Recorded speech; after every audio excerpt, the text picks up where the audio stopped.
It's really easy to feel overwhelmed by the challenges in the world today. And I think to move through that is understanding where your power is. We are the generation that can do this. We're the generation that can turn this around, and we can help each other. And that community is going to be the thing that brings us through. Welcome, welcome. Today is Earth Day, where the theme this year is Restore Our Earth, which includes natural processes, emerging green technologies, and innovative thinking that can restore the world's ecosystems. Of course, every day is Earth Day, but today is a reminder to really check in with your relationship to Earth. Where are you at with your extraction? Where can you honor the sacred more? And where can you be an Earth activist even more?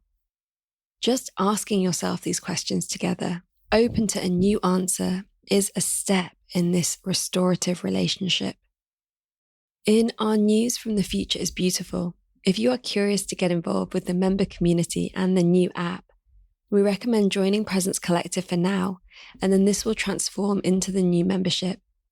We have a wonderful workshop this weekend on flow consciousness and all the other workshops coming up this summer and in the library from the past year or so. As we make this transition, it will be the last couple of months of these really intimate sharing circles, dance parties, and really supportive workshops. And so if this has been calling to you for some time, I highly recommend that you jump in now so that we can have this beautiful summer before the transition. And we are starting a new journey of the beautiful leadership immersion and mentoring next week. So you have this weekend to enroll ahead of our opening ceremony on Thursday. Go to our website and check out courses, and you will find out more about it. You can also listen to me and some others sharing about it in last week's episode. It's a powerful journey over 3 months, which really redefines what it is to be human at this time as a leader in your own life and in the bigger collective picture. A wonderful group has started to gather, and you would be a perfect addition to this. Even and especially if you don't currently define yourself as a leader, or if you are finding yourself in a position of lots of responsibility and would like some deeper tools, both on your inner work and your regenerative ways of being, then this immersion is a really great experience and learning journey that opens up so much possibility. My guest this week is somebody who I've had the pleasure of meeting through this podcast and especially through the beautiful leadership immersion and mentoring. Jessica Ferrow is a climate activist, entrepreneur, and sustainability strategist with a focus on radical climate action.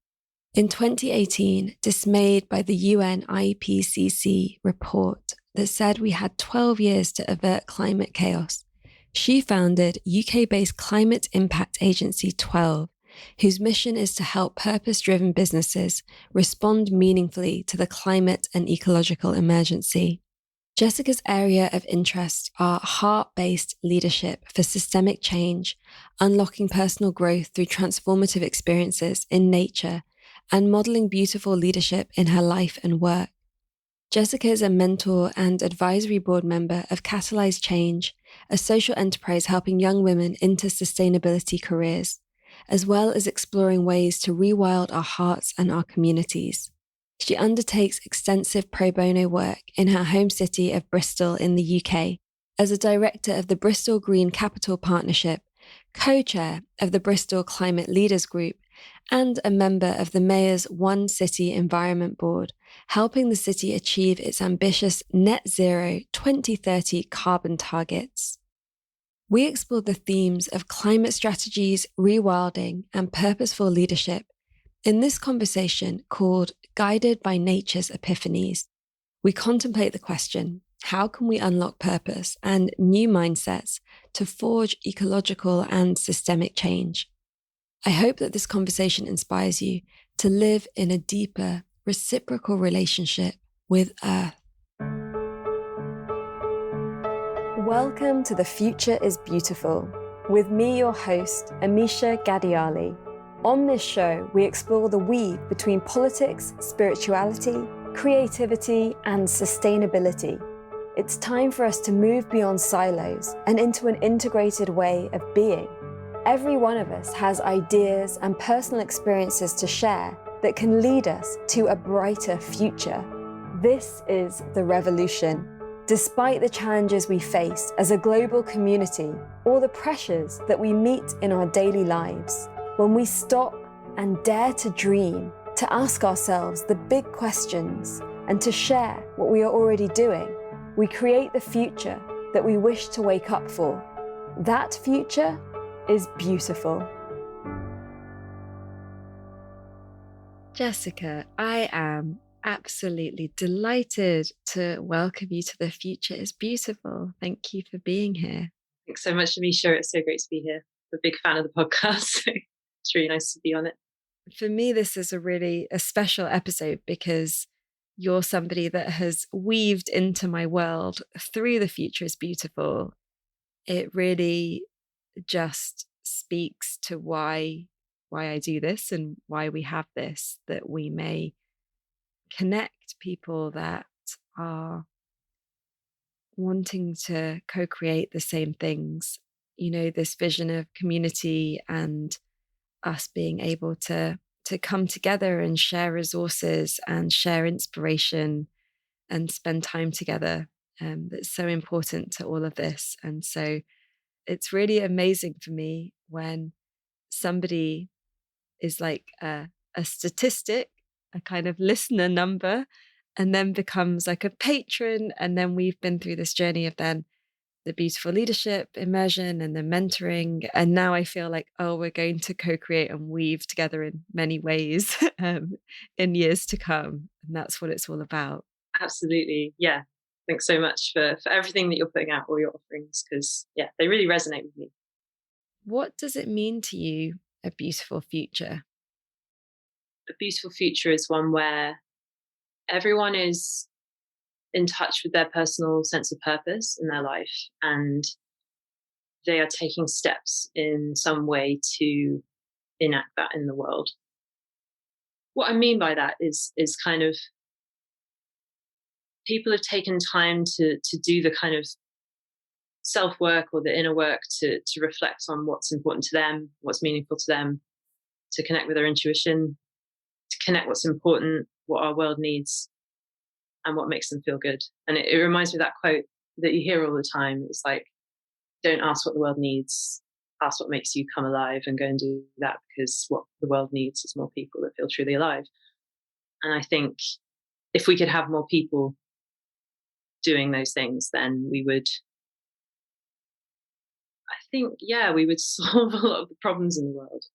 Everything in the world today that's good or that's bad has started as an idea in somebody's head or in somebody's heart. And if we can have more people connecting with actually what's important to them, then we'll get more beautiful things out in the world rather than bad things. Because I feel like the things that are causing destruction in our world, the things that are causing pain or difficulty or causing hurt or pain to people or planet, is because people are disconnected with that sense of what's important. And so I think a beautiful future for me is one where people are more connected to themselves.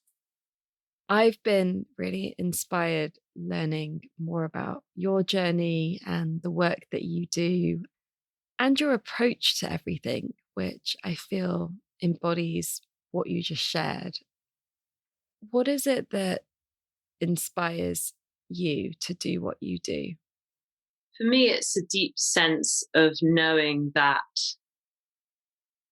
we've gone off track somewhere along the way of what is important.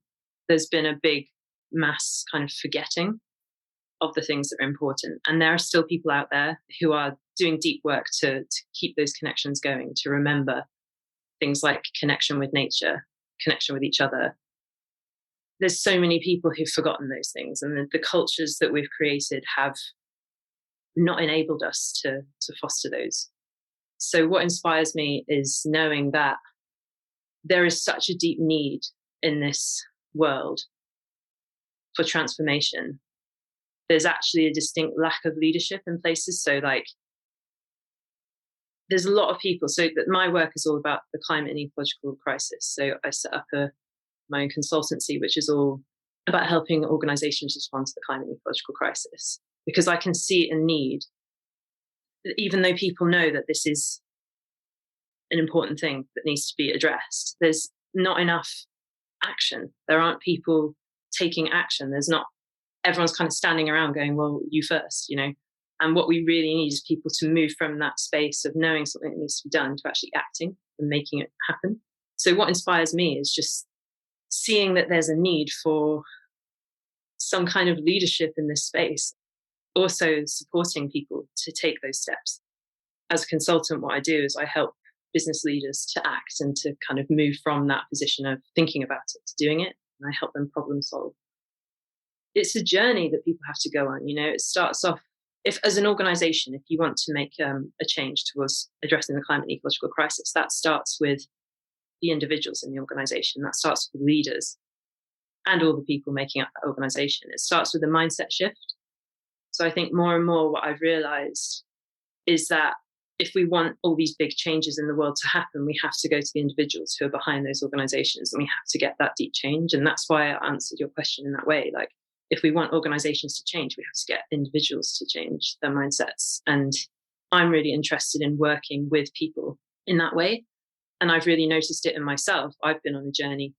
I mean, I grew up in a family, like my dad's an engineer, my mum's a pharmacist. So like very sciencey, very kind of practical, quite atheist, you know, not really spiritual at all. And what I've really discovered is on a kind of journey and a lot of the self-work that I've done to understand more about what's important to me is like, I've had to go and find those things. I've had to go and seek out the things that are important to me. And that's a journey that I've been on. And I can see how far I've come in that way. And there's so many people in this world that have a really exciting and important journey to go on. And I'd love to help them do that in some way. And I love that you help people do that in lots of ways. That's what inspires me, working with people. How did you find your way to contribute? How did you see that need and have the courage and the confidence to do what needed to be done? I went to university, I studied law and French. And when I was there, I was thinking, I don't really feel like law is the place where I'm going to fit in or like where I feel like I can have my impact. I decided that there was more that I wanted to kind of do things my own way.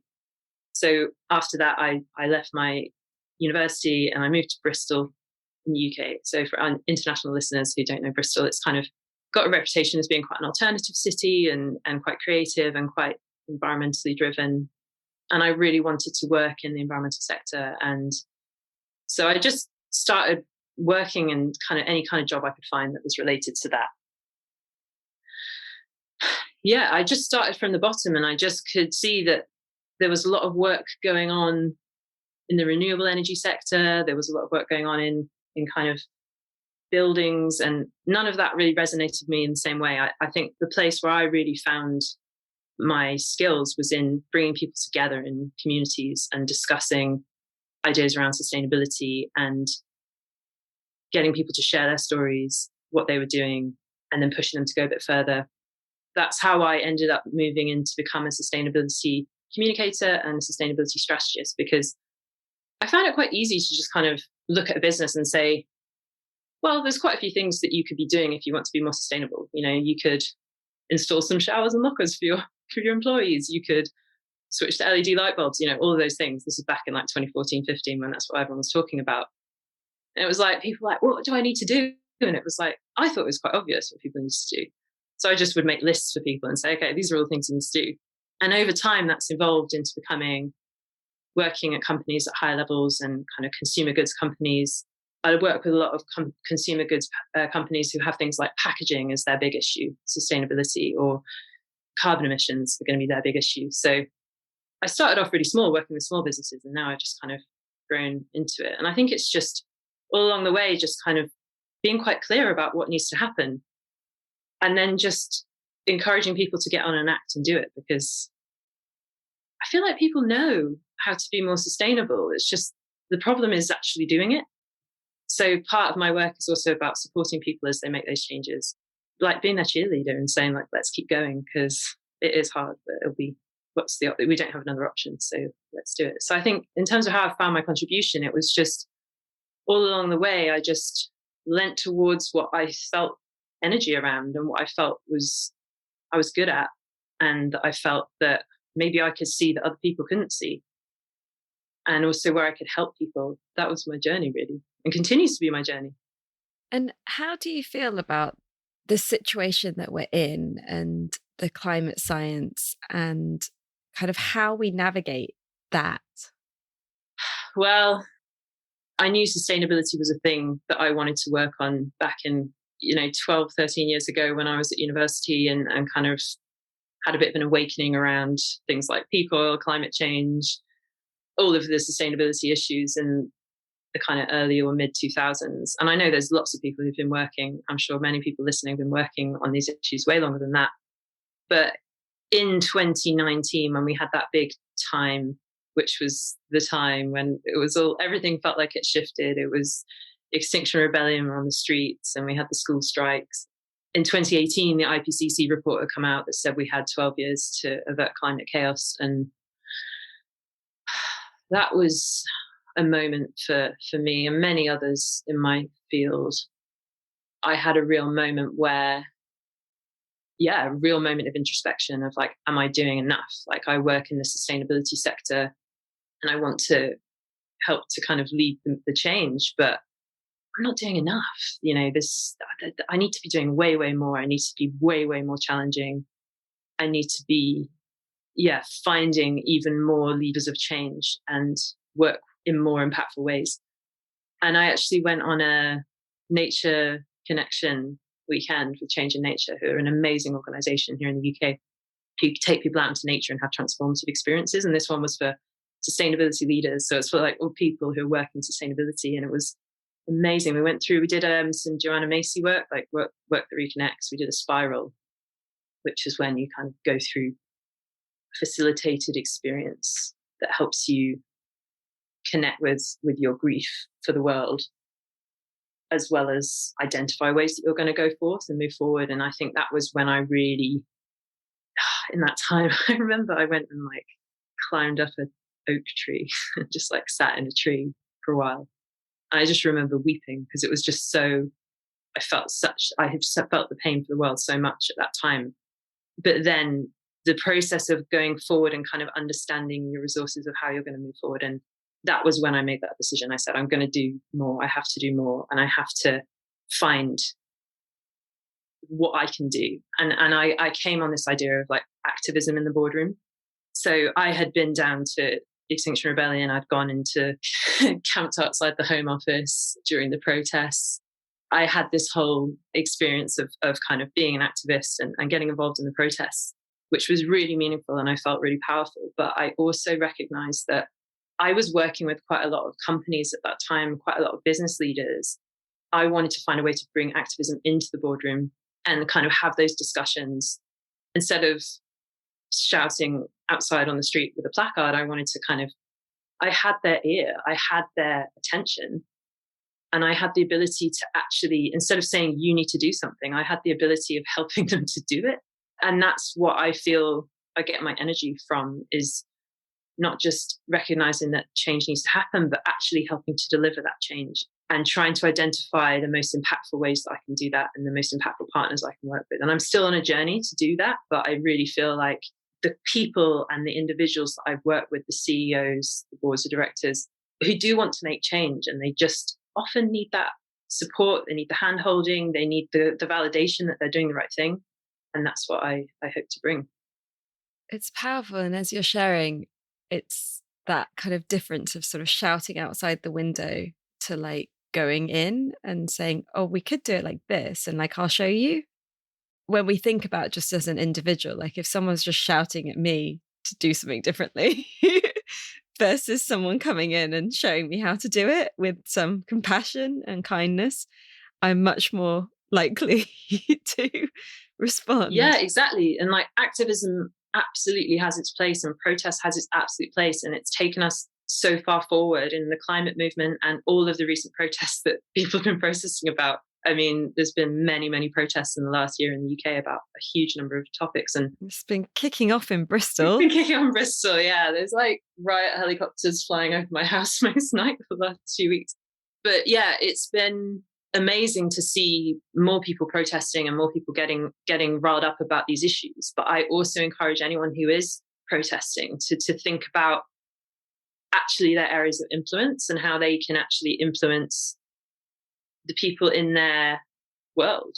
And they might not have a job where they're working with companies like me, but they might have communities or people, the groups that they're in, or they might have a big social media platform. They might have, there's so many different ways that you can influence.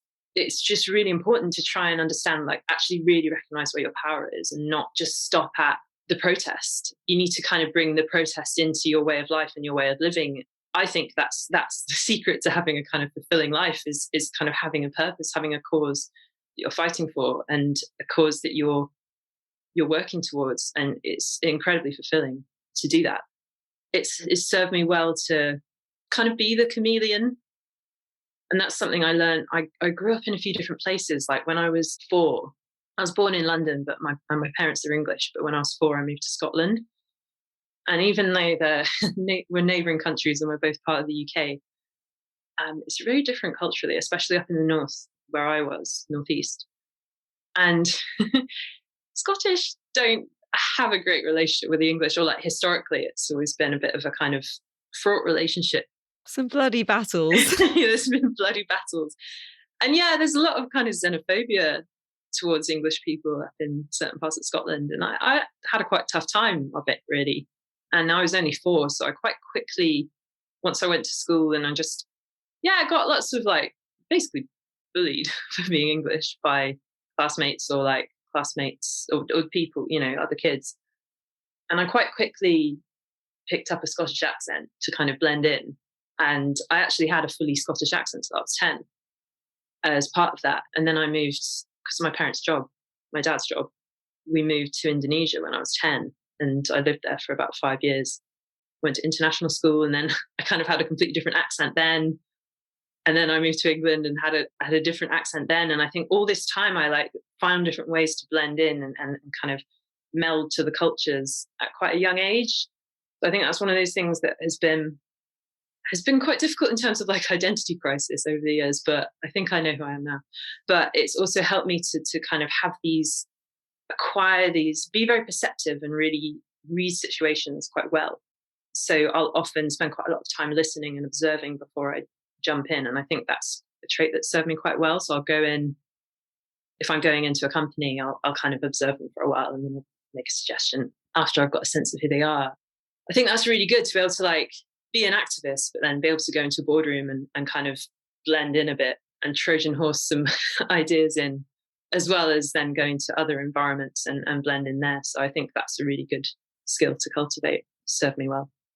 The more that we can, be open to other cultures is part of what you're saying as well, that it's like you're not holding on to something so fiercely that there's no space for anything else. And so you're open to connection in different cultures within different ways. And drawing from what you've been sharing, it's like that your activism is there in so many different aspects of your life. It's how you live your life, the small decisions that you make about your house, your furniture, your shopping, all of these kinds of things.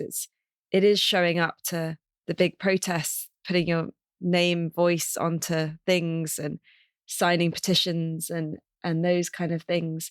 It's finding where you can have influence and where you can actually speak truth to power and be part of a conversation and open up possibility that might not have been there before. And then the inner work as well, so that you can handle being in those different spaces and that kind of complexity of an identity. Absolutely. And it's like, that's it. That's the flip side of being the chameleon, is like staying true to yourself in those environments. So it's like, it's really good to fit in, but it's also really good to not kind of drink the Kool-Aid so much that you kind of go the other way. And I think what you say about leadership is true. And I've been so inspired by the young activists, like the young youth strikers. And there's some extraordinary young people out there today who are really learning their power, and they're really learning about how to speak truth to power and stepping up to lead, because they're kind of looking at the generation above who's like holding the reins right now. And they'll be like, you guys are not doing a good job. And like, we can see a space to lead, and that's exactly what we need. We need more people to kind of see a job that needs doing, and they go, actually, I could do that. I know what it needs doing. Because the thing is with the climate crisis and the ecological crisis is like, it's a completely emergent thing. In 2018, we were told we got 12 years to change everything about our lives to basically be on track to stay within 2 degrees, which was still, even if we get to 2 degrees warming, which is what the Paris Agreement has committed us to, we're still probably going to lose like 1 million species. We're still going to lose pretty much all the coral reefs. We're on track for a disaster. And a lot of people are not really connecting with that still. And we had 12 years in 2018, and now it's 2021 already. And we've got 9 years. If you look at those graphs of the carbon reductions we need to make in the time that we have, it's like, it's insane. And we have to do that in a way that's bringing climate justice in. And we've got to make sure that we're doing that in the most fair and inclusive way. There's so much to think about. So we don't have time to stand around and kind of say, well, you go first, you go first. You know, people need to start jumping in and offering solutions. And I love seeing the people who are doing that. And that's where I feel like I'm playing the part in this, is helping to kind of enable people or kind of be like, come on, guys, we need to we need to do this, and helping to elicit that action out of people. So I do a lot of work in Bristol, so in the city where I live. So I've lived here for about 11, 12 years now. And I'm doing a lot of work at the city level. So Bristol's an amazing city. But yeah, it's probably known as, like I said, the green city in the UK. I guess it's a bit like, if you're in the US, it's a bit like Portland or something. And also it's important to say that it's like the home of drum and bass, which is an important cultural reference for many. Drum and bass, Banksy, lots of, like rave culture, festival culture, a lot of art and creativity. I mean, in the past, there's a dark past as well to Bristol, because it was the home of a lot of the slave trade and also the tobacco industry. Yeah, and many people have seen the statue of Colston being torn down last summer by the good people of Bristol. But it's actually amazing to work in this city, because in sustainability, because Bristol was the first city in the UK to declare a climate emergency. And it was also the first city in the UK to then subsequently declare an ecological emergency as well. And then off the back of that, set some really ambitious targets, including a net zero target for the city for 2030, which is, by the way, 20 years ahead of the UK target. So we've got 9 years to make Bristol a carbon neutral city with a kind of climate resilient city as well. Because, as you know, we're already seeing strange weather patterns, and we're seeing heat waves and things like that. So flooding as well, potentially. So we need to adapt to some of the changes. So we have a strategy to do that, but there's still a lot of work that needs to be done. And I sit on the boards of a few different organisations, as well as my work as a consultant. I'm also a director of the Bristol Green Capital Partnership, which is doing a lot of work in the city level. And I sit on the Mayor's One City Environment Board as well, which is helping to deliver this net zero carbon strategy in the next 9 years. And that involves kind of rallying a lot of organisations and getting them to have that penny drop moment where they're like, oh, this means us. This is not something someone else needs to sort out. It's not like the next CEO. It's like this CEO, this leadership team, this group of individuals. I'm trying to hammer that home into people's minds, because I think people are still in COVID recovery mode, and a lot of people have been really hard hit by COVID. We do have a lot of recovery to happen everywhere. But we still need to remember that the climate crisis and the ecological crisis definitely hasn't gone away, and we need people to be centering this as a priority. And we need to start seeing more action. So do a lot of work around that. How is it possible to make a city net zero in 9 years? It's a really good question. There's a lot of enabling factors that we need. So one of the areas is heat decarbonisation. So we need to decarbonise everybody's homes and offices. And in the carbon strategy or climate strategy, we have a goal to basically, take all the gas boilers out of everyone's houses and switch them in for electric heat pumps, which are run on renewable energy or can be run on renewable energy. They run on electricity. So if you have a green tariff, they run on electricity, green energy. And we need to install 95,000 of those in Bristol in the next 9 years. I think at the moment there's 200. Okay. So the scale of the challenge is huge. So it's not like we can stand around twiddling our thumbs on this. At the moment, there aren't a ton of engineers even that can do it. There's not that many engineers with the skill set to install an electric heat pump because there are different things about heat pumps compared to boilers. Can't necessarily make a straight switch. I think there's new technologies coming online now which mean that you in the future might be able to. Because they run at a lower temperature, you might have to do things like increase the size of radiators or install underfloor heating or other things, so there's more disruption. So even if we said, okay, starting tomorrow, no more gas boilers are getting installed, it all has to be heat pumps, there's practicalities around that which would be difficult. And of course, at the moment, they're more expensive, not everyone can afford one. So there's lots of kind of messy practicalities to deal with, but things are happening. And I'm also I'm involved in another organisation that does also deliver these solutions. So I'm quite interested in the heat decarbonisation thing. It's very practical. What are some of the other ways the city can become carbon neutral?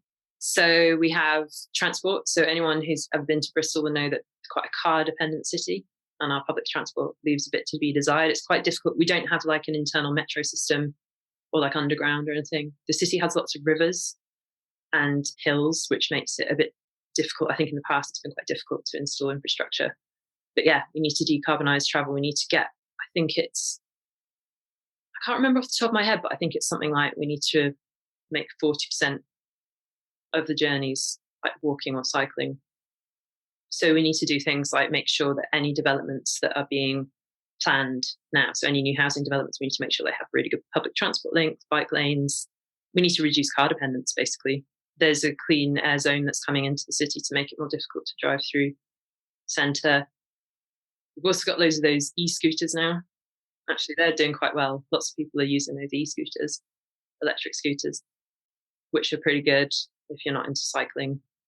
But we need to improve public transport. We need to get people to switch to electric vehicles. But then you need to get electric vehicle charging points everywhere. So that's one thing. And then you have things like food, getting people to eat more plant-based diets, getting more locally grown fruit and veg, reducing carbon miles, that kind of thing. There's lots of things, but the difficulty is when you're doing it 20 years ahead, is that you're doing it 20 years ahead of everyone else in the UK. Although there are some cities also, I should say, there's other cities that have similarly ambitious targets. But I think there's also a great opportunity there because we're hoping that we can get more kind of central government support so we can pilot things that the rest of the country can then follow suit with. Yeah, because it's also like this sort of interesting balance between the responsibility on like individuals and families and on society. A lot of the things that you've just said, it sounds like, okay, people now will have to find the money to do that. And there might be some government schemes to make it easier. There has to be government incentives. There has to be finances. And obviously this can't be something that people bear the burden of, but it also has to be recognised that it's not a case of like, oh, we can't with this or that. It's kind of this and that and that and that. Like we need to do all of the things. And, it's really important to stress the difference between systemic change and personal change. And like, we're not going to solve the climate crisis by everyone making consumer choices that are more sustainable. That is part of it, but it also needs to be done at this like systemic organizational level. So people and individuals shouldn't bear the brunt of only being the ones that make all the changes, but we also can't get away from the fact that we won't meet our targets unless people do make significant changes to their lives. Yeah, totally. It's interesting, the economics of it. I did all this work in sustainable fashion, and then a lot of a lot of what people would say is, oh, but we can't afford sustainable fashion. And of course, with something like clothing, it's a lot easier because part of it is like, well, you just don't need as many new things. And it's about sharing things, swapping things. There's other ways of doing it that isn't maybe, okay, well, yeah, that brand that's producing in a way where they're paying fair wages and everything's organic, like it will be a bit more expensive, but there are other ways of doing it without that. And with a lot of the things that you have just shared, it's like, I can see that the middle class can maybe manage to make those shifts, but there's a huge population that just are like scrimping day to day, and that this pandemic has made their lives a lot more difficult. It's made that gap, the inequality gap, so much bigger.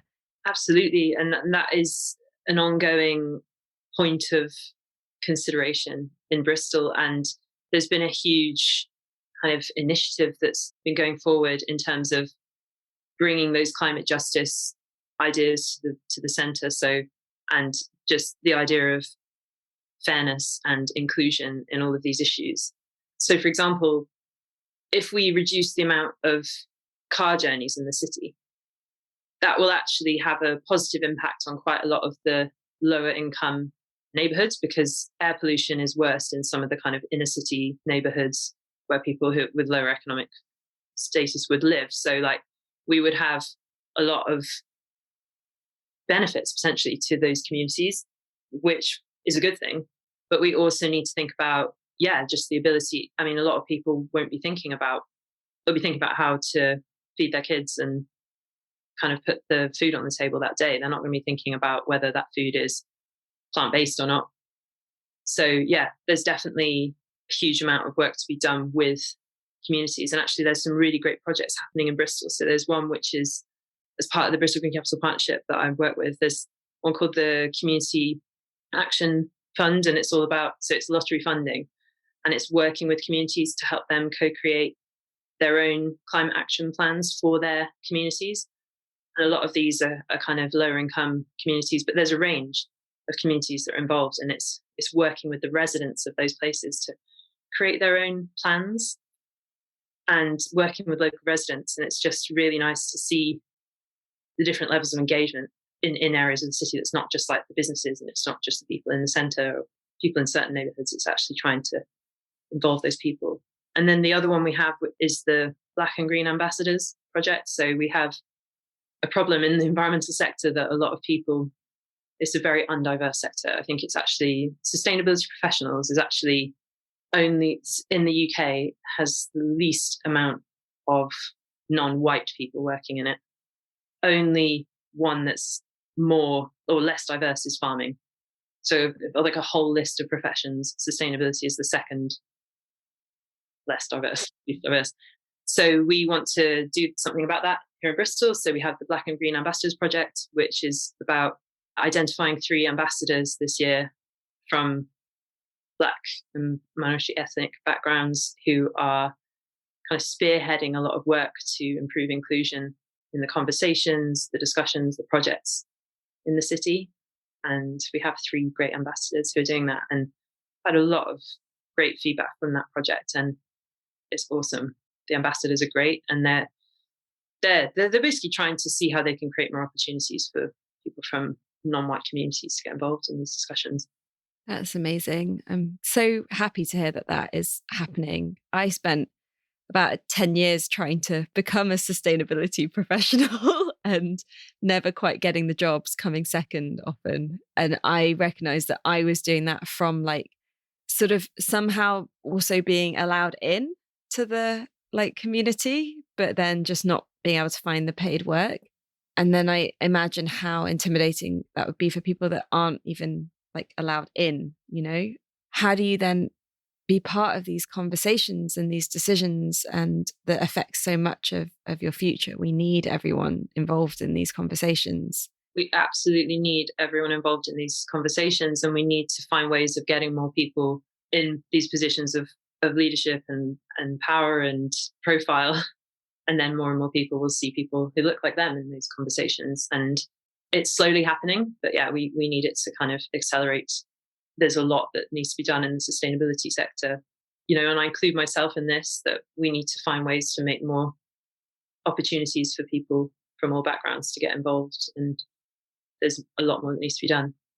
And understanding our own privilege and those institutionally racist systems that we're a part of. So it's good that there's been a lot more spotlight on that since the last summer. We had a lot of protests and movement around that. And I really hope that won't go away. That'll continue to be part of people's mindsets. And I've definitely seen some really encouraging moves in the sustainability movement, like in B Corp movement. So one of the things I do is I'm a B leader. So I help organizations become B Corps, which is a sustainability kind of ethical certificate for a company.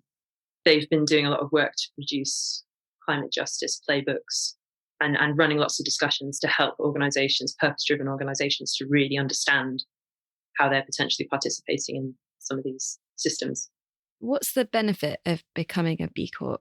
So yeah, the B Corp movement is a really growing movement. It started in the US probably about 10 years ago, and maybe more. A lot of companies that you would have heard of are B Corps now. So you've got companies like Patagonia, Ben & Jerry's, The Body Shop, the Innocent Drinks, all of these The Guardian is one as well, the newspaper. The benefit of becoming a B Corp is that you have to make a change to your legal articles of association to say that you don't just make profit for shareholders, but you also consider other stakeholders. So aka people and planet, so society and planet. So that's the thing I didn't realize before I got quite involved in B Corp, that you actually have to make that change at the kind of highest level of governance in your organization. So you're legally bound to do that. And then you go through this massive assessment where you basically have to answer about 200 questions, which really puts you through your paces as an organization. And it really helps you see the holistic nature of your company through the lens of environment and workers and community governance as well, and your customers, and actually your business models and how you're working. So in some ways, that assessment is a blueprint for how you become a sustainable and ethical business. You get a certificate in the end, you get a logo that you can use. And it's great, it's like shorthand for showing that you're a sustainable business, in the same way that fair trade coffee is the way you show that this coffee is farmed well and pays people a living wage and that kind of thing. But one of the best parts of being a B Corp is the community. There's an amazing group of like-minded organizations who are really trying to be better and trying to put profit and purpose on the same level, and just so it's all really purpose-driven organizations who understand that profit isn't the only thing that matters. And it's, in the UK now, we've got 500 certified B Corps, and that's grown since in the UK. B Corp came over to the UK from the US about 2015. So about the last 5-6 years, it's seen an explosion. And are B Corps a certain sized business? No, you can be any size. You could be you have to be a for-profit business. So you can't be a charity, but any for-profit business, you could be a 1 or 2 man or woman band. As long as you're an entity, you can't be a sole trader. You need to be like a company. And some of the biggest B Corps, Danone is going through kind of becoming a B Corp slowly. We have also, I'm just trying to think of some of the other large B Corps. I think it's harder when you're a massive, massive business because there's so much more to do. So it can take a really long time for a massive company to become a B Corp. But there are quite a lot of small and medium-sized businesses, especially consumer brands, that are becoming B Corps at the moment. But yeah, it's any size company. And you've mentioned climate justice a few times in this conversation, and I would love for you to share your take on what that means. For me, climate justice is about centering the needs of the people who are affected by climate change in the solutions. Like, take, for example, in Bristol, we're trying to get to net zero by 2030. There's so many different ways that we could do that, right? And some of the ways that you touched on, which is like, we could say that everyone needs to pay loads of money to insulate their homes, and then everyone needs to switch to electric vehicles. And basically you could do it in a way that you completely price out or increase those inequalities, or increase the level of struggle and strife that people have, like that make maybe life really good for some people, but not good for other people. And especially with climate justice, you're also thinking about people in the places that are already being affected by climate change. So in the global south, for example. So climate change is here, it's happening. There's people in countries all over the world now that are suffering from sea level rise, from floods, from droughts, from fires, from all of these things that are happening, but we don't feel them here in the UK in the same way. We might be like, oh, spring's arrived a bit earlier this year. Oh, maybe we quite like the sunny days. We need to really think about the people who are being affected and make sure we're listening to them and their voices, and how we bring them into the solutions. So we're not just like, for example, we could spend loads of money like building tech solutions that pollute loads of rivers in places where people are already being affected by climate change, or we could choose a better way. So it's about not just having this dogged pursuit of carbon reduction, which is not thinking about people. And we're thinking about how we can have like win-win situations that are helping solve some of those other problems that are so interconnected. So like inequality is so connected with climate change right now. So we need to make sure we're not exacerbating those inequalities. We want to address them. Hello. We're taking a short pause from the conversation. On behalf of our team and our community, thank you for being here and co-creating The Future is Beautiful. Much dedication, love, and time goes into the production of this show. We believe in being advertising free in a world that's always trying to sell us stuff we don't need. And so we make this show with you and for you, thanks to your support. There are 3 ways you can be more involved, so we can share the vision, wisdom, and creativity here as we explore what it means to be a human in this time. You can support the podcast by sharing it with your friends, posting episodes on social media, and doing iTunes reviews. You can support as a patron by making a monthly or one-off donation of your choice. And with this, you join the Global Patrons Group and monthly video calls where we share connection and insight. You get to know the other amazing patrons from around the world, their stories and their work, and you offer direct support to me and the team, as well as being brought into the behind the scenes of creating something like this. It sounds like a lot, but it's as much or as little as you want to get involved in. You can become a member of Presence, our membership collective of care and practice, where we explore how to embody the themes of the podcast with workshops, calls, special events, tree whispers, and powerful tools, practices, and rituals that you can bring into your life. This is open to absolutely everybody as we create an inclusive and diverse space that celebrates well-being as a human right, where we explore together what it means to be creative, courageous, and connected to ourselves, each other, and the earth. This is about embodying sacred activism. We love meeting patrons and Presence members, and how being part in this way weaves our lives together, as well as making this show possible. If anything from this conversation has moved or inspired you, please get more involved. All information can be found at www.thefutureisbeautiful.co/community. This show really can't go on without your patronage and Presence membership, so please do make it happen. And now, back to the conversation. We have COP26 coming up this year, and I know that you're involved in lots of ways. Can you share a little bit about why it's important, and also maybe how people can get involved? Sure. So COP26 is the Conference of the Parties 26. It's the 26th meeting of the United Nations Convention on Climate Change, which is basically all the countries in the world and the UN who like come together and have negotiations around climate every, normally 5 years, I think it is. Have a big one. I mean, they come together more often than that, but they have these big milestones. The last big one like this was in Paris in 2015, where the cities, or like the countries, all made the Paris Agreement, where we agreed to, as a world, try to stick to 2 degrees, or like aim to stick to 2 degrees, with ideally stick to 1.5 degrees of global heating. The next one is happening in Glasgow. It's happening in the UK, in Scotland, in November. John Kerry called it the world's last best chance to act on climate. It was already postponed from 1 year. It was meant to be happening last year, November, but it was obviously cancelled because of COVID. And now it's meant to be happening this November instead. But there are whisperings that it may be postponed again, which I really hope it's not, because we can't kick that can down the road anymore. And it's kind of symbolic. If we kick the can down the road, it's like how short-termism kind of wins over long-term thinking. Of course, the response around coronavirus is really important, and we need to make sure we're not having an unsafe situation for the people attending. But at the same time, there will always be other pandemics. There will always be other issues. There will always be other priorities.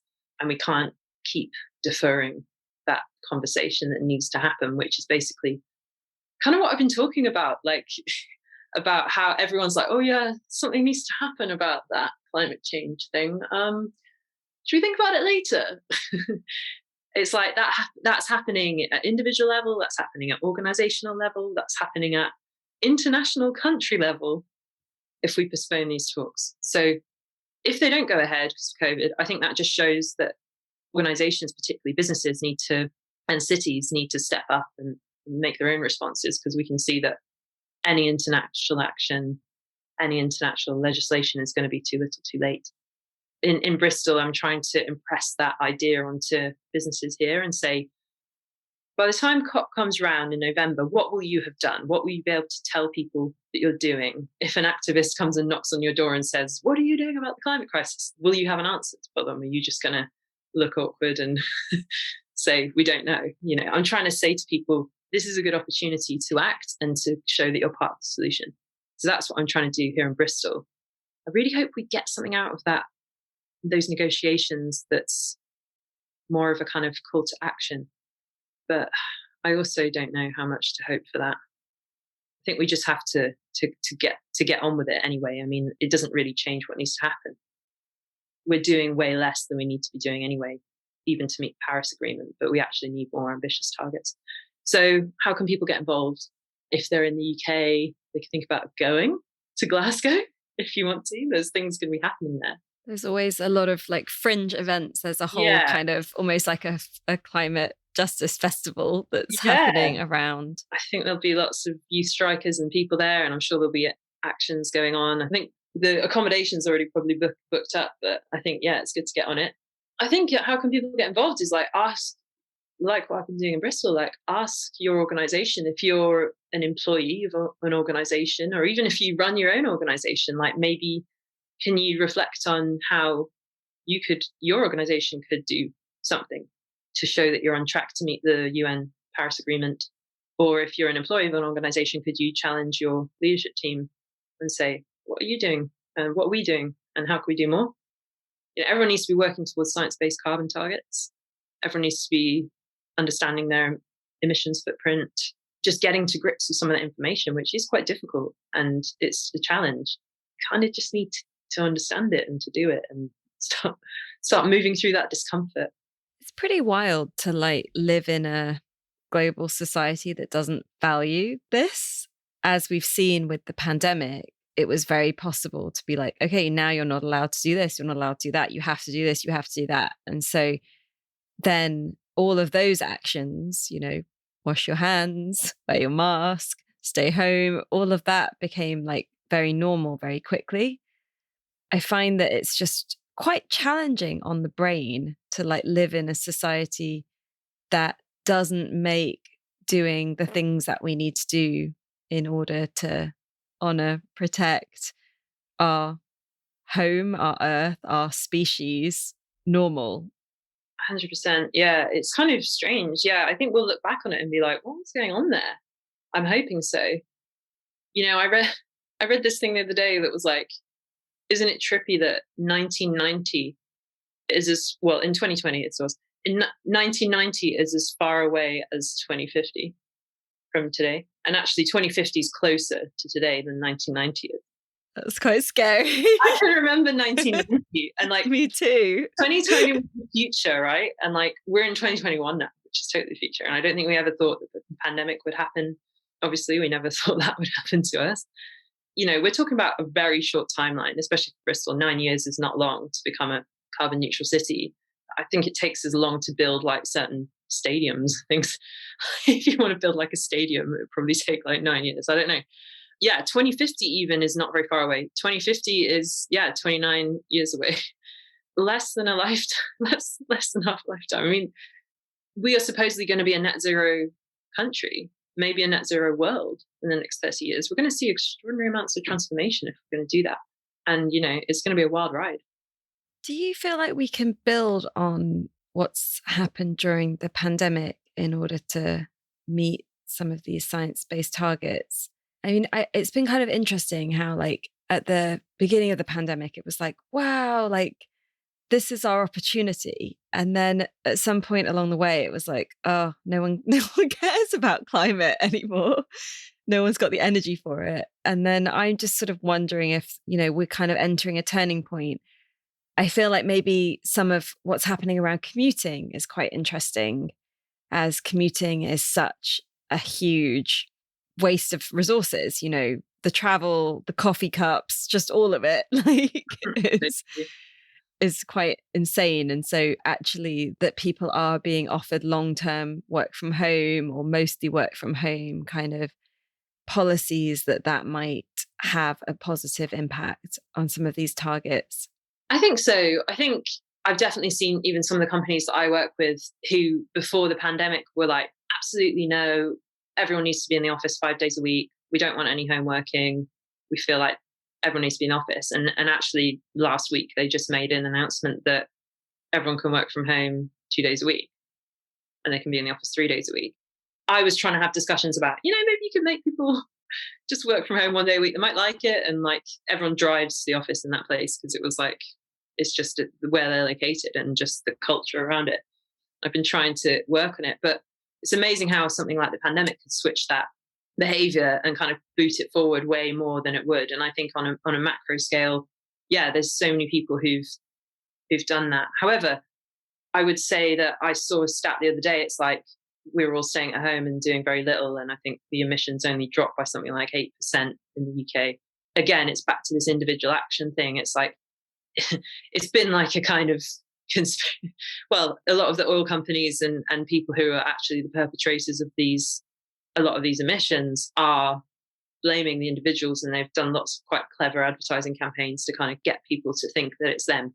And actually, think of all the industry that's going and things like shipping. We saw the Evergreen ship or whatever it is that recently got stuck in the Suez Canal.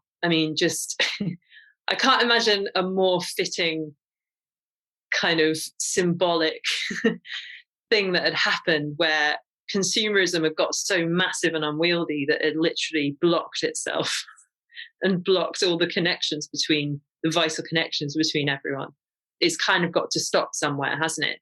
For me, the pandemic has done more interestingly than even just cutting emissions is back to what I said at the beginning about the mindset shift. So about how people are getting more in touch with their purpose, what's important to them, and their values, and kind of trying to then build their lives around some of those things that are more important to them. I've met so many of my friends have decided now they want to move to the countryside, or they want more green space, they want more time in nature, they want to be close to their families, they want to have children, I think everyone reassess what's important to them. And I think that's a really beautiful thing that the pandemic gave us.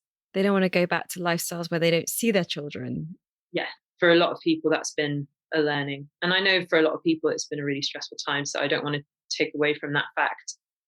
I still think that it's allowed for introspection. And whether that was through a positive experience or a negative experience, I think it helped people get closer to what's important to them and what they've got and what they're lacking. And so I'm really hoping that will lead to the more kind of beautiful future where people are like, hang on a minute, I don't want to be commuting an hour each way to work every day. I want to spend that time with my family. Back to the purpose thing and the connection. Like, it doesn't have to be this big grand thing. It doesn't have to be like, I want to save the world or I want to do this. It could just be that my purpose in life is all about nurturing my family or being close to my friends or making music or whatever it is. It's just, I just hope that people can do more of what they love. Yeah, like part of it is actually giving ourselves the permission to not be extractive and capitalist in our own understanding of ourselves. Exactly. Like, we're so good at being trained into being these good little consumers, these good little worker ants who put on our suits in the morning and go to work and work in the ant hive and then come home and buy things. Totally. And just feel like we always need to be producing, extracting, rushing. Yeah, I think this is really interesting. This is just this kind of whole notion of internalized capitalism and the ways that shows up in our lives, from things like putting our productivity first before health or well-being, feeling guilty whenever we rest or slow down, having our whole self-worth kind of based on what we do and our career, feeling lazy, like if we're, I don't know, going through a tough time in life and having to step back a bit from producing. There's like so many ways that we've internalized this kind of like being part of this machine. I feel like some of that's been coming undone in ways. I mean, a lot of people have been crazy busy during this time because suddenly they're where those little bits of separation kind of allowed for making things a bit more manageable. That then when everything's happening in the same space, it brings to the light how unmanageable it actually is, that you can't produce that much and be on that many calls when you're also homeschooling and there's kids around and you've got to cook the food and everything. And you're like, wait, this system doesn't actually work. Yeah, absolutely. I think back in the day when they built all the machines, it was like, oh, we'll have all these machines and they'll give us more time. It's not really worked like that. The machines have just made us more busy. And I often think about my dad or anyone in my dad's generation. He was born in 1950. And I suppose like, yeah, his idea of the working world would be going to an office and maybe like writing out some memos on a notepad and having a few phone calls and going home again, even though he was having a nice lunch. Yeah, having a nice long boozy lunch. And maybe like there might be a secretary who was writing a typewritten memo or something. I'm not sure. Like, but I just feel like the number of emails and things that we have to deal with each day is just not, it's like we've kind of, our brains aren't really meant to do that.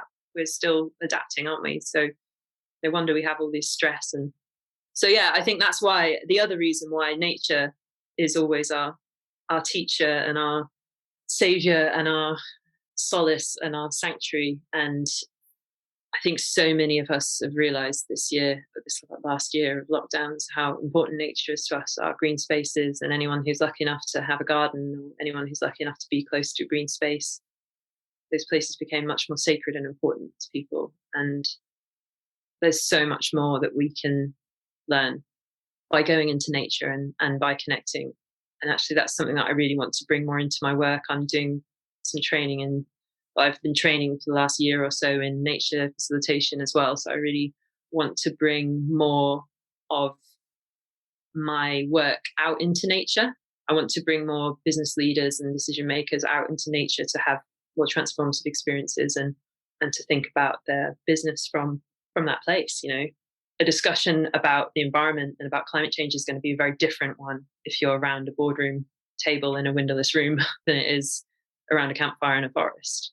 Absolutely. And even just the difference of sitting, having a conversation, moving and having the sky above you as you're discussing something and what that can open up. Absolutely. And there's so many simple practices that you can do to connect with nature and recognize the sounds of nature. And I've just had so many mind-blowing epiphanies when I've been in nature, and it's where I feel my most creative. I often take my notebook and I write poems or a journal, or I have all these kind of beautiful visions, and it always, you know, and even though I know that, it can sometimes feel hard. I live in the city and it's hard to sometimes get myself out even into those spaces. And as soon as I do, I'm like, oh yeah, that's why. When we're busy and we've got all these other things competing for our time, it's just like, no, go outside and everything will make sense. And it always does. Well, it's Earth Day. Do you want to share some ways that we can celebrate Earth and living on Earth, or some of the ways of connecting that have been important for you? I think on Earth Day, the very simple thing I'd encourage everyone to do, or on any day, is to just go and spend 10, 15 minutes outside. And it could be in your garden, if you have one, or it could be in a park, or it could be by some water, or just anywhere. It can be on your street or by a window, and just listen to what you can hear and just notice. Don't do anything more than that, and things will come up. I feel like even just looking down and looking up when you're outside, even when you're in the city, that great big sky is always there, and it brings a bigness to our notion of being alive. when you look up at any moment and you see it. Absolutely. I saw the moon last night and it was a really special waxing crescent moon. There's an astronomer who lives on my street and we have a WhatsApp group that we set up during COVID. And he's like president of the Astronomical Society. And he sends like random star and moon related things. And he'd said that this was a really special moon because there was the special earth shine bouncing off it, which made it kind of look red. Beautiful, really narrow crescent moon. And I just stood looking at it for ages. It's just beautiful. And actually, Amisha, I know you do a lot of work with moon cycles and cyclical living and understanding how those cycles impact us. And that's definitely prompted me in the last several months to notice those things more. And I think that's a really simple way to connect with Earth and the cycles that influence us. So I encourage people to look into that as well. Yeah, for sure. And I love that community initiative that you have in that WhatsApp group going on your street. Yeah, it was during COVID and like someone's like, we're setting up a WhatsApp group so we can do shopping for vulnerable people. And it's been really beautiful to see during COVID how that kind of, can I borrow some flour? Has anyone got this? Or someone ordered too many carrots and there's, I'll put them out on the wall, and we were sharing seeds and we were doing all these lovely neighborly things. So that's nice that's stuck with us. So through the mutual aid group, it sort of evolved into a whole social sharing. Yeah, it's like I've definitely posted things like, has anyone got a step ladder? Like, I don't want to buy a step ladder, I only use one every now and then, and that kind of thing. And it's just, it's a really nice way to connect with the neighbours. And I feel like, our community is definitely stronger since that COVID lockdown. We put bunting all across our street. We're in a terrace street, so we put bunting all the way across and flags all the way down, so it looked like a complete festival during lockdown. And it was someone's idea because they wanted to show that we're still connected during these times. And it looked so beautiful. And so on that theme of beauty, you were one of the first on the beautiful leadership immersion, which came together somehow last year, and then have also been part of the mentoring afterwards. I would love to hear what your notion of beautiful leadership is. Well, yeah, I love the immersion, and it really helped me to get clear on that. And I think that leadership in itself can be a challenging word for some people, because I think it conjures up, it's quite a loaded term, and it can conjure up quite a lot of less helpful images around kind of more patriarchal styles of leadership. But I think what I really loved about the beautiful leadership immersion was that it helped me understand that it wasn't about that at all. And leadership is about leading in your own life, leading from the heart in your own life, and not being influenced as much by the people or the situations around you, but trusting your intuition and going with that and letting that be your leader. And I've definitely, through doing the immersion and through the mentoring with you, I've definitely found a kind of feminine style of leadership that I didn't really know I had. And that's something I hadn't really identified with in the same way. What I mean by that is a more flexible energy around what success might look like for me and my business, and the way I'm trying to run my business and set up my business and make it into the perfect business for me and my co-founder, and how we don't have to be fit by any rules of how everyone else has set up their businesses in the past. We can literally make it up ourselves. And one of those things is, for example, both of us really like having more time in the summer to spend time in nature and go and spend the weekends off doing festivals or kind of trips away. And I've got a camper van, and getting out into those places. I've literally created this job for myself, so I feel like I should be able to decide that that's okay. So that's an example. Or maybe even that means like a degrowth model, because I have this idea about, we're really lucky. We have lots of people that we work with, but also kind of too much work. We have that kind of problem sometimes where we're having this very live conversation about, do we grow? I want to have more impact. We want to help businesses respond to the climate and ecological crisis, but we're only 2 people. And should we take on more people? And will that dilute our offer? We need to protect ourselves from burnout. And this is all very kind of ongoing questions, but I think we don't want to be seduced into the idea of like, oh, we must grow because there's demand. We need to make sure that we are comfortable with every step forward, and we understand why we're doing it and whether that takes us closer to or further away from our purpose. it's really helped me to connect to my personal truth and lead from the heart as well. Help me become more heart-led, Amisha. I appreciate that because I think we need more of that. Yeah, and I feel like as well, the community around it has been really powerful. The other beautiful leaders that are stepping forward and sharing in their wisdom and their journey. Yeah, it's such an amazing community. And as someone who has listened to the podcast for a long time now, and I know that everyone listening, there's always in those podcasts, in those conversations that you have, it's like there's always moments that I have these incredible moments of resonance and eureka moments and aha moments, and sometimes I have to rewind it and hear it again, because it's just like yes.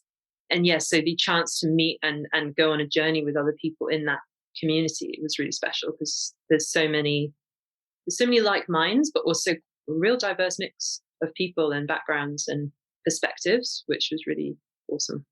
Yeah, and like ways in which they're living their leadership through their work or lives or what that means to them.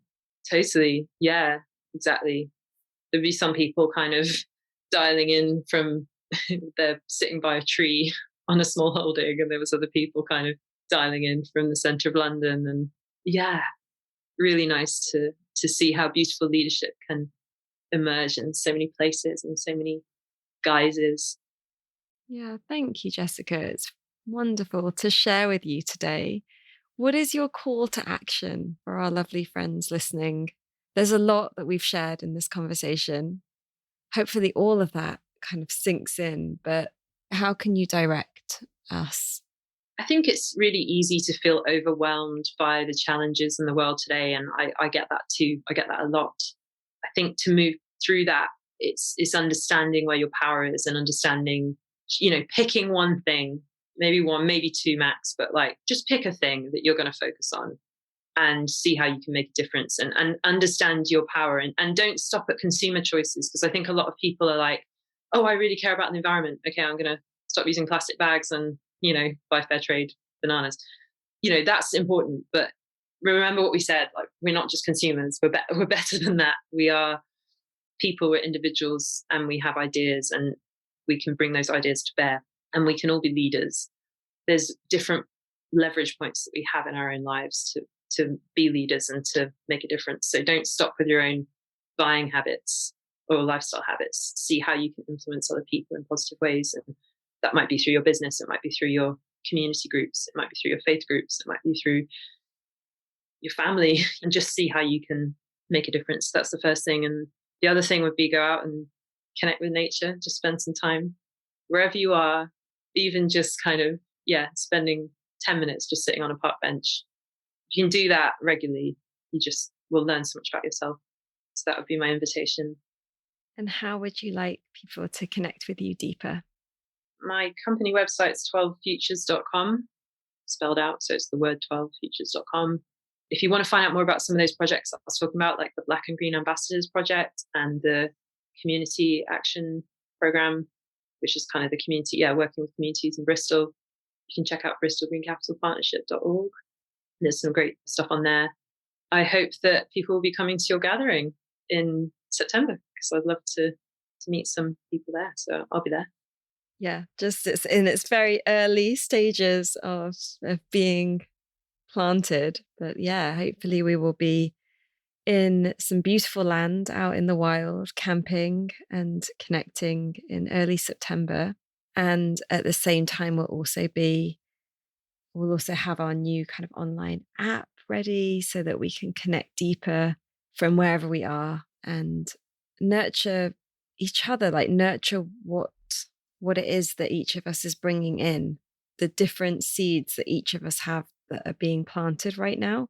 It's like if we can kind of bring them together and we strengthen the soil from which they can grow. Yeah, absolutely. I love that. And I just think that's how we can resource each other.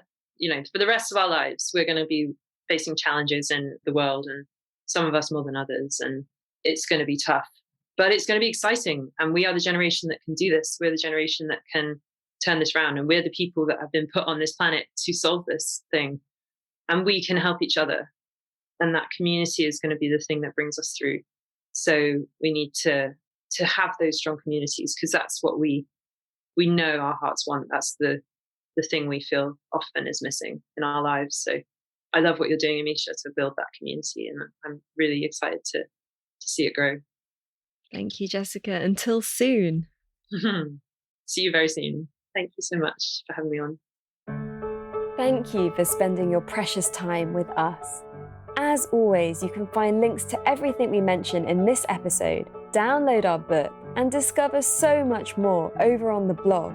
We don't believe in selling you things you don't need through this podcast, and so it's made possible with you, our community. If you loved this and would like to fund our show with a monthly donation or join our online group to connect with other listeners, please visit www.thefutureisbeautiful.co and click on Community and Support. Please also share with friends, hit subscribe, and leave us a review so we can grow. Those gold stars really help others find us, so these ideas can spread. Here is to us, creating a beautiful future together. The Future is Beautiful is made by an all-female team working voluntarily or on reduced rates until our listener support grows. If you have been moved by anything you heard here, please donate the equivalent of buying us a drink. All donations make a huge difference to us and will allow us to keep doing this and remain advertising free. Until next time, I leave you with this question. How will you create beauty in the world?